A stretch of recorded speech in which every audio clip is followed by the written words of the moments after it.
Morgan હાઉસેલનું the art of spending money આ પુસ્તક 2025માં આવ્યું અને આજે આપણા જીવનમાં પૈસા કેવી રીતે ખર્ચવા એ વિષયને એક નવી દ્રષ્ટિ આપે છે.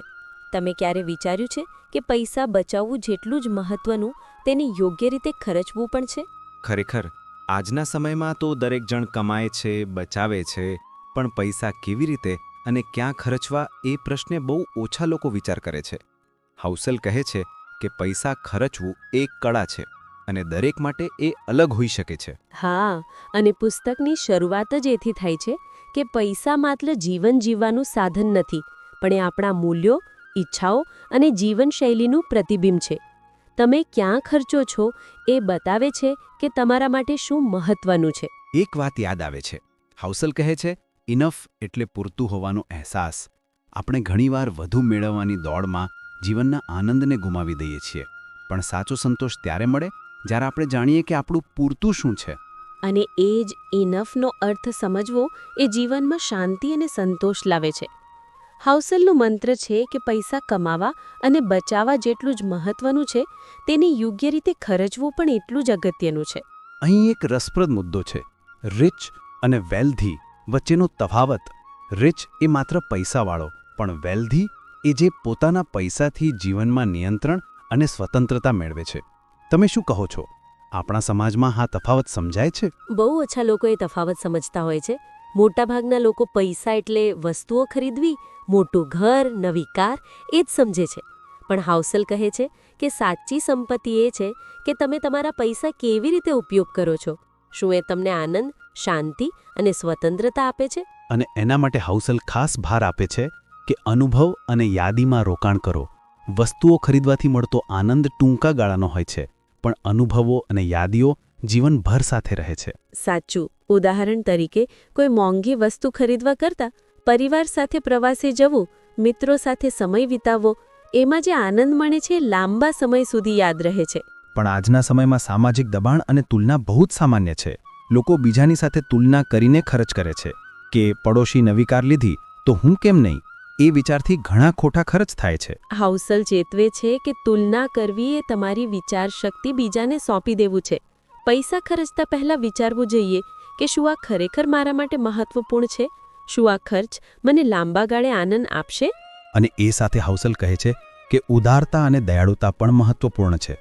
પૈસા માત્ર પોતાને માટે નહીં, બીજાના લાભ માટે પણ ખર્ચવા જોઈએ. એથી જીવનમાં વધુ સંતોષ મળે છે. હા, અને એ વાતને ભારતીય સંદર્ભમાં જોઈએ તો ખાસ મહત્વપૂર્ણ છે.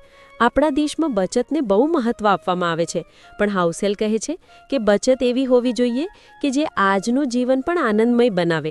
અમદાવાદ જેવા શહેરોમાં તો સામાજિક દબાણ અને તુલના ઘણી જોવા મળે છે. લોકો ઘણીવાર બીજાની સાથે તુલના કરીને ખર્ચ કરે છે, પણ હાઉસેલના પાઠ મુજબ સાચો આનંદ તો ત્યારે મળે જ્યારે તમે તમારા મૂલ્યો અને ઈચ્છાઓ પ્રમાણે ખર્ચ કરો. પુસ્તકમાં એક મહત્વપૂર્ણ વાત છે, regret is the most expensive purchase.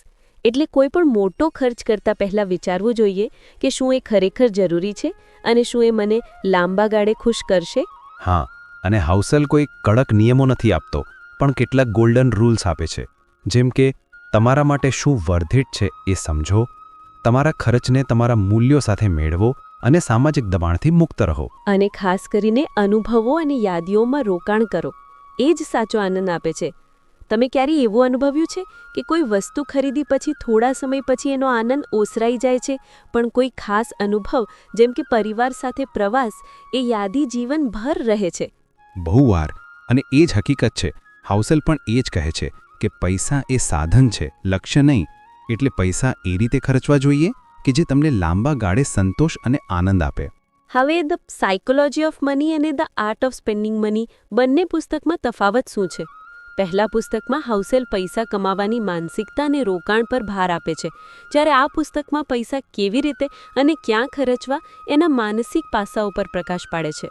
એટલે આ બંને પુસ્તક એકબીજાના પૂરક છે. જો તમે પૈસા કમાવા અને બચાવવા જાણો છો, પણ તેને યોગ્ય રીતે ખર્ચવા માટે માર્ગદર્શન જોઈએ, તો આ પુસ્તક ખાસ ઉપયોગી છે. અને આ પુસ્તક કોણ વાંચે? દરેક માટે. નોકરી પેશા, વિદ્યાર્થીઓ, ગૃહિણીઓ, નિવૃત્ત લોકો અને ખાસ કરીને એ લોકો માટે જેઓ પૈસા હોવા છતાં જીવનમાં સંતોષ અને આનંદ શોધી શકતા નથી. વાંચન માટે માર્ગદર્શિકા પણ આપી છે. દરેક અધ્યાય પછી પોતાને પૂછો કે શું હું મારા પૈસા મારા મૂલ્યો પ્રમાણે ખર્ચું છું અને પરિવાર મિત્રો સાથે ખુલ્લી ચર્ચા કરો. નાના પરિવર્તનો શરૂ કરો. દર મહિને એક જવાબદારીભર્યો ખર્ચનો નિર્ણય લો અને વધુમાં વધુ અનુભવ અને યાદીમાં રોકાણ કરો. આખરે હાઉસલનો સંદેશ છે સંતોષ, કૃતજ્ઞતા અને ઉદારતા આ 3 ગુણ જીવનમાં સાચો આનંદ લાવે છે. પૈસા કેવી રીતે ખર્ચવા એ શીખવું એ જીવનમાં સંતુલન, સ્વતંત્રતા અને આનંદ લાવે છે. તો મિત્રો, the art of spending money માત્ર નાણાકીય પુસ્તક નથી, પણ જીવન જીવવાની એક કળા શીખવતું માર્ગદર્શક છે. આજે તમે શું શીખ્યા? શું તમે તમારા ખર્ચ વિશે નવી રીતે વિચારશો? મને તો લાગ્યું કે હવે પછી દરેક ખર્ચ કરતા પહેલા વિચારું કે શું આ ખરેખર મારા મૂલ્યો અને ઈચ્છાઓ સાથે મેળ ખાય છે, અને શક્ય હોય ત્યાં સુધી અનુભવ અને યાદીમાં રોકાણ કરું. એ જ સાચો માર્ગ છે. આશા છે કે આ વિચારોથી તમે પણ તમારા જીવનમાં નાણાકીય અને ભાવનાત્મક સમૃદ્ધિ લાવી શકો. મિત્રો, આજ માટે આટલું જ. આવતી વખતે ફરી નવા વિચારો સાથે મળીશું. આપ સૌને શુભેચ્છાઓ. સંતોષ અને આનંદથી ભરપૂર જીવન માટે.